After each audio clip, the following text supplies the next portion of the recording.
안녕하십니까, 박성호입니다. 뉴욕 포스트에 이어 브레이바트도 10월 16일자로 바이든 부자에 대한 중요 특정 폭로 기사를 게재했습니다. 헌터 바이든이 중국 공산당과 관련 있는 중공 경제계의 실력자들을 비밀리에 백악관 거물들과의 회합을 주선한 사실을 다뤘습니다.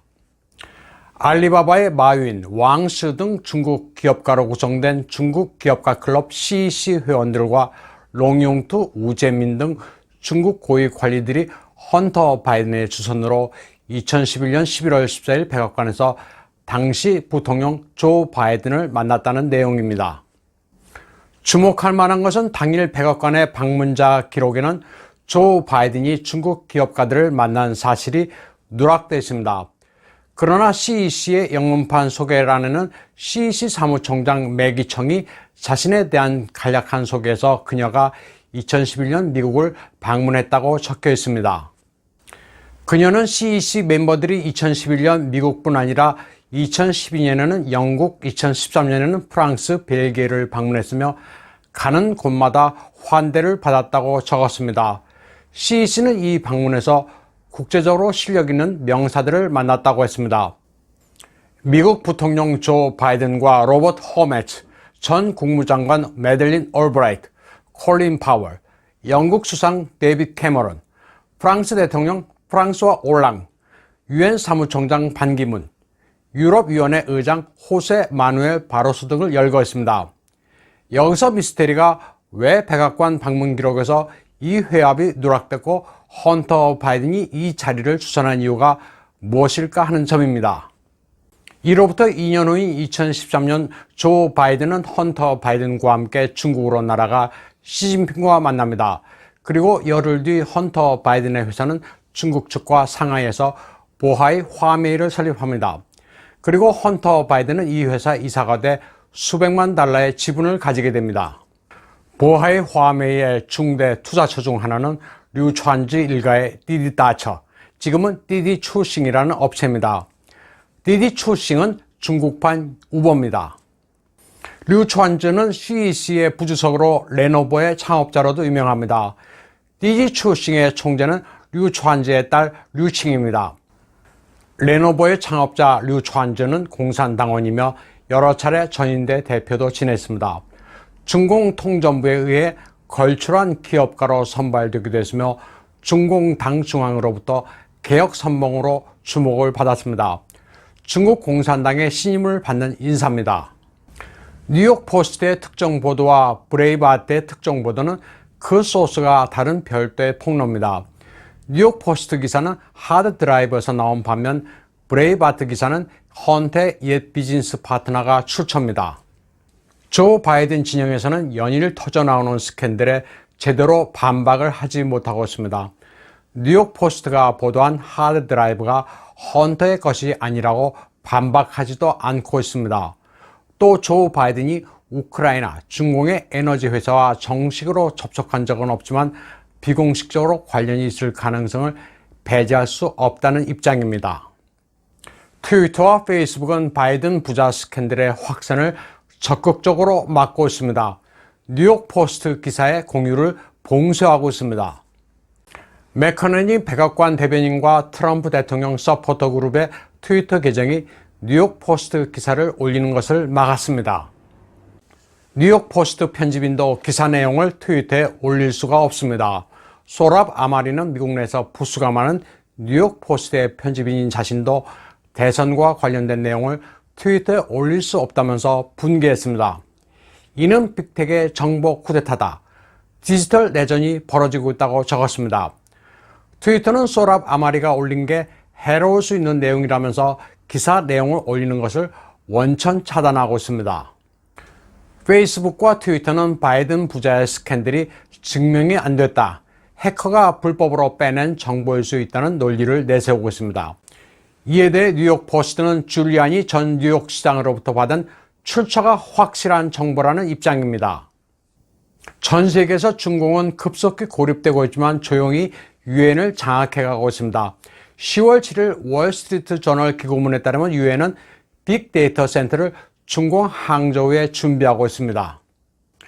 유엔의 지속적 발전을 추구하는 빅데이터 국제연구센터, 전지구 정보지식 창신센터라는 명칭입니다. 유엔이 전 세계의 지질과 지형, 환경 데이터를 수집해 저장한다는 건데 각국의 국방과 국가기밀도 포함될 공산이 큽니다. 결국 중공 항저우에 빅데이터 센터를 건립하면 중공 해커에 의해 정보가 고스란히 저취당할 위험이 있습니다. 또 10월 13일에는 유엔 인권이사회에 투표를 했는데 중공과 쿠바, 러시아가 이사회 성원국으로 당선됐습니다. 9월 뉴욕타임즈 보도에 따르면 중공은 WHO의 정보 데이터를 이용해 해커로 하여금 미국과 유럽의 실험실과 제약회사에 사이버 공격을 가해 백신 기밀을 가로챘습니다. 바이든의 중공 커넥션은 그가 상원 외교위원장이었던 2001년으로 거슬러 올라간다고 재미 중국계 학자 허칭예는 밝히고 있습니다. 바이든은 당시 일행들과 함께 중공을 방문해 미중 관계를 돈독히 한다면서 비즈니스 관계를 맺기 시작했습니다. 바이든은 중공이 WTO에 가입할 수 있도록 조력하겠다면서 미국은 번영하는 중공이 국제 무대에서 굴게 하는 것을 환영한다고 장저민에게 말했습니다. 바이든은 귀국 후 미국 언론에도 이런 메시지를 전했습니다. 이때부터 20년 가까이 지난 지금까지도 바이든은 중공에 우호적인 태도를 보이고 있습니다. 2011년과 2012년 바이든은 시진핑과도 8차례나 만났습니다. 2020년 대선 시즌이 돼서야 바이든은 중공을 비판하는 척하고 있습니다. 이번 미 대선에서는 민주당의 모금액이 공화당을 압도하고 있습니다. 공화당 상원 의원 테드 크루즈는 10월 13일 트위터에서 그 수치를 밝혔습니다. 20명의 최다 기부자의 기부액 가운데 민주당이 4억 2,200만 달러, 공화당이 1억 8,900만 달러로 집계됐다는 것입니다. 월가가 바이든을 지지해 민주당에 가는 돈이 압도적이라고 말했습니다. 허칭리엔 박사는 베이징 당국이 돈을 많이 퍼부을수록 더 좋은 보험이 되는 것으로 믿고 있다는 견해를 제시했습니다. 미국의 독립매체나 NGO들은 이런 흑막들을 하나둘 밝혀내고 있습니다. 미국 법률정책감시센터는 2017년에 문을 연 바이든 센터의 움직임을 감시하고 수상한 점이 있다고 지적했습니다. 2017년부터 2018년 4월까지 펜실바니아 대학이 중공으로부터 7천만 달러를 받았는데 이 가운데 2,200만 달러는 익명이라고 밝혔습니다. 이 대학과 바이든 센터는 2020년 1월 31일 공동으로 펜실바니아의 중국 연구회에 대해 자금 지원했으며 중공의 주 뉴욕 총영사 황따핑이 개막식에서 축사를 했다는 겁니다. 중공에서 흘러든 돈들이 최종적으로 바이든 센터로 간다는 합리적 의심입니다. 민주당 당직자인 데이빗 브록이 설립한 아메리칸 브릿지도 보고서에서 이 기구는 2018년 말 중공의 바이두로부터 주식을 기증받았다고 공개한 바 있습니다. 선물로 받았다는 이 주식의 시가는 10만 달러 이상입니다. 브록의 이 기구는 5천만 달러를 마련해 트럼프와 맞서고 있습니다. BLM 운동에도 중공의 자금이 흘러들어가고 있다는 사실이 밝혀진 바 있습니다. 9월 21일 전 풋볼 선수 허셜 워커는 트위터에서 민주당이 받은 모금의 상당수는 액트블루에서 왔다는 사실을 이해했다고 밝혔습니다.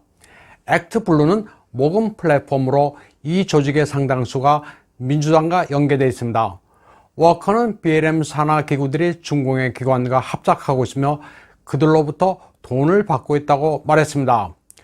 중공에서 나온 돈이 중국의 기관에 흘러들어가고 다시 BLM을 거쳐 최종적으로 민주당으로 향한다고 밝혔습니다.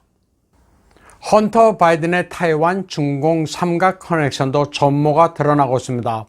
타이완의 친중공파 국민당 관련자들과 양안을 오간 비즈니스맨, 그리고 역시 친중공파인 헌터의 관계는 사흘 전 처음 드러나 타이완 사람들도 경악하고 있습니다. 헌터 바이든이 중공과 안면을 트게 된 데는 타이완 비즈니스맨 린준량의 역할이 주요했습니다. 애플 데일리에 따르면 린준량은 2005년에 베이징으로 이주해 정치 로비스트 생활을 하기 시작했습니다. 2007년에 그는 정치색이 짙은 헌터의 돈튼 그룹 베이징 지사를 설립했습니다. 돈턴 그룹은 미국 정계에서 영향력이 있는 미국 입법 리더 재단과 밀접한 관계가 있습니다. 이 재단의 영향력과 린즐량의 소환으로 헌터는 중공 전인대 상무부위원장 쉬잘루와 연을 맺게 됩니다.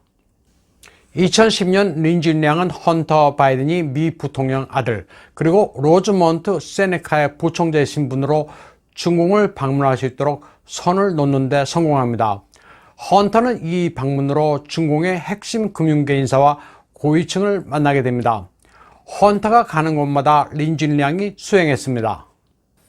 린즐량은 2013년 미중 합작 사모펀드 보하이 화메이가 상하이에서 발족해 헌터 바이든이 이사가 됐을 때, 그리고 2017년 바이든이 주최한 아메리칸 프라미스 투어에도 참가했습니다. 타이완의 산리 뉴스는 2011년 헌터 바이든이 비밀리에 타이완을 방문해 국민당 부주석을 지낸 우드니의 딸 우즈안, 공업상업건설연구회 이사장 우자린, 후생집단 총재 슈정관, 짜후이 집단 총재 짜오페이 웨이 등 거물들을 만났습니다.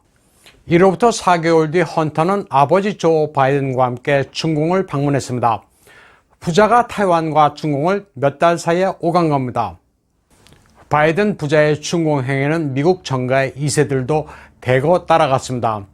매사추세츠 주의 의장 아들인 제임스 벌거, 존 케리 아들의 친구 데번 아처도 친구와 친구 아버지 조 바이든을 따라 중공을 방문한 겁니다. 바이든 부자의 스캔들이 옥토버 서프라이즈로 연일 쏟아지고 있지만 폭스뉴스를 제외한 미국의 주류 매체들은 아예 뉴스로 다루고 있지를 않습니다. 바이든의 타운홀 미팅 방송도 90분 동안의 질의응답 가운데 헌터의 하드드라이브에서 나온 내용은 전혀 언급하지 않았습니다. 폭스뉴스에 따르면 미국의 주류 매체들도 헌터 스캔들의 폭발성은 인지하고 있습니다. 때문에 이를 애써 무시하면서 신뢰도에 흠집을 내는 식으로 나가고 있습니다. 뉴욕타임즈와 월스트리트저널은 페이스북, 트위터에 봉쇄를 두고 논란으로 몰아가는 방식으로 논점을 흐리고 있습니다.